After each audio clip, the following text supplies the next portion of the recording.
Pada suatu hari, di hari Kamis tepatnya, di kelas hanya tersisa aku dengan Raden. Kami hanya berdua saja, mencatat sisa pelajaran fisika yang ditulis di papan guru oleh Pak Guru. Aku adalah tipe orang yang tidak suka teori, aku lebih suka praktek. Untuk karenanya, jika ada teori, aku lama geraknya. Di saat aku sudah selesai, aku melihat Raden belum selesai. Dan tak tahu kenapa, tiba-tiba aku menghampirinya.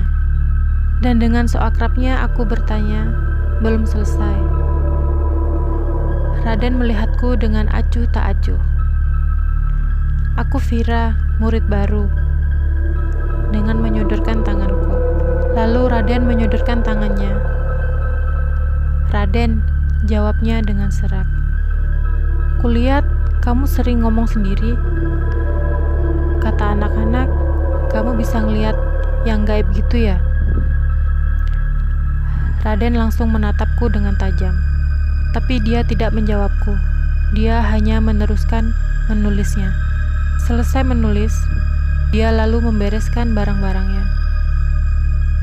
Sembari berkata, "Iya, aku bisa melihat makhluk halus dan sejenisnya. Jadi jangan heran kalau aku tiba-tiba ngomong sendiri. Jelaskan?"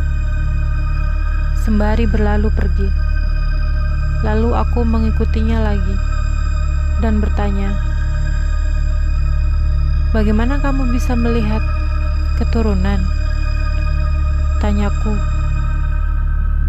Pertanyaan bodoh yang aku sesali. "Kenapa? Kamu mau tahu?" tanya Raden. Aku pun mengangguk. "Kalau kamu mau tahu, ikut aku." "Nah loh, aku mau dibawa kemana?" "Ayo sini naik." Aku disuruhnya naik ke motor Raden.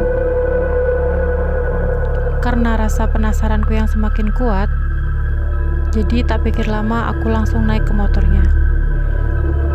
Di sepanjang jalan, Raden hanya terdiam membisu. Untuk memecah keheningan itu, aku bertanya kepadanya, "Aku mau dibawa kemana, Den?" "Ke rumahku," kata Raden. Buset, apa kata emak bapaknya? Jangan-jangan aku mau dikenalin sebagai calon mantu. Ya elah, halusinasi banget sih. Ya udah, aku ikutin dulu deh. Kisah ini bakal seperti apa? Yang jelas, hatiku masih melarang dengan keras keputusanku mengikuti Raden. Rumah Raden ada di Jalan B. Lingkungan sini asli, bikin merinding kala itu. Gak tahu kalau sekarang, aku udah lama gak ke Bandung. Aku dan Raden sampai di rumah dia. "Assalamualaikum," kata Raden kala memasuki rumahnya. Salamnya dijawab dari dalam oleh suara perempuan. Tak berapa lama, pintu pun terbuka.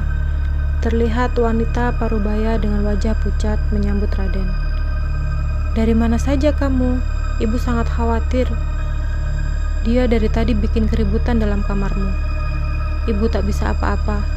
Ibu hanya duduk di ruang tamu saja, sehingga kalau ada apa-apa, ibu bisa langsung keluar dari rumah," ujar wanita itu yang tak lain adalah ibunya Raden.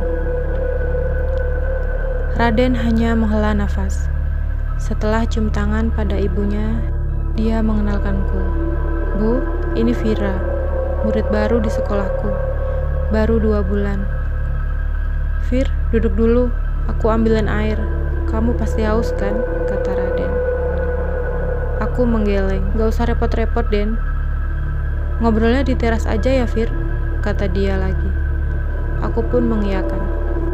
"Pastikan jangan kemana-mana. Apapun yang terjadi, tetap di teras ini," kata Raden lagi, bicara tanpa memandangku. "Iya," kataku sebelum benar-benar mencerna kata-kata Raden. Gimana?" Telat. Dia sudah keburu masuk rumah. Ibunya ngikut masuk. Rumah Raden cukup asri dengan beberapa pohon yang ditanam di pekarangan kediamannya. Hari menjelang petang, tapi bukan sore, sekitaran waktu sholat asar gitu. By the way, lama banget ngambil air doang. Aku menebar pandangan ke arah luar pagar rumah Raden. Yang bikin janggal adalah dia nggak punya tetangga. Di jalan ini memang banyak rumah kosongnya, tapi aku nggak menyangka sisi kanan kiri Raden cuma rumah tua yang kayaknya udah lama banget ditinggalkan penghuninya. Kusam meski bangunan masih berdiri kokoh. Sayup-sayup aku mendengar suara mik sedang dipersiapkan. Azan asar pun berkumandang dari masjid yang tak terlihat oleh jarak pandangku. Mendadak aku mendengar raungan dari dalam rumah Raden. Suaranya serak namun menggelegar, persis di konser-konser musik metal. Tapi yang pasti aku tahu ini bukan Raden, lebih ke suara perempuan. Ibunya, astaga, kenapa ibunya Raden? Aku mematung, jantungku berdebar kencang. Tapi bukan di situasi katakan cinta. Apa yang terjadi di dalam rumah? Aku semakin penasaran. Tapi aku tahu, aku harus bisa menahan rasa itu daripada terjadi sesuatu sama diriku. Orang di dalam itu berteriak sepanjang azan dikumandangkan. Saat azan selesai pula teriakannya. Sumpah aneh banget. Rumah itu mendadak hening. Sekitarnya juga hening, bercampur udara Bandung yang semakin dingin. Meski matahari masih ada, aku merasakan kegelapan mulai menyergap. Mataku awas berjaga-jaga. Sekiranya ada yang aneh, aku bakal lari tunggang langgang. Sudah setengah jam, gak ada apa-apa. Bahkan tak terdengar aktivitas di dalam rumahnya Raden. Jangan-jangan dia gak inget kalau ada aku di teras. Atau jangan-jangan sesuatu terjadi pada Raden dan ibunya. Anjirlah, gugup aku. Otakku dipenuhi pertanyaan dan ketakutan sekaligus. Aku cuma ingin tahu apa yang terjadi di dalam rumah. Mendadak aku ingat kata-kata Raden. Jangan kemana-mana. Tetap di teras. Aku yang tadinya penasaran segera mengubur rasa itu. Aku tenangkan hatiku sejenak. Sejam berlalu. Sore makin kelihatan. Raden belum muncul-muncul. Aku makin gak tenang. Kemana nih anak? Waktu perkiraanku menunjukkan pukul 4:30.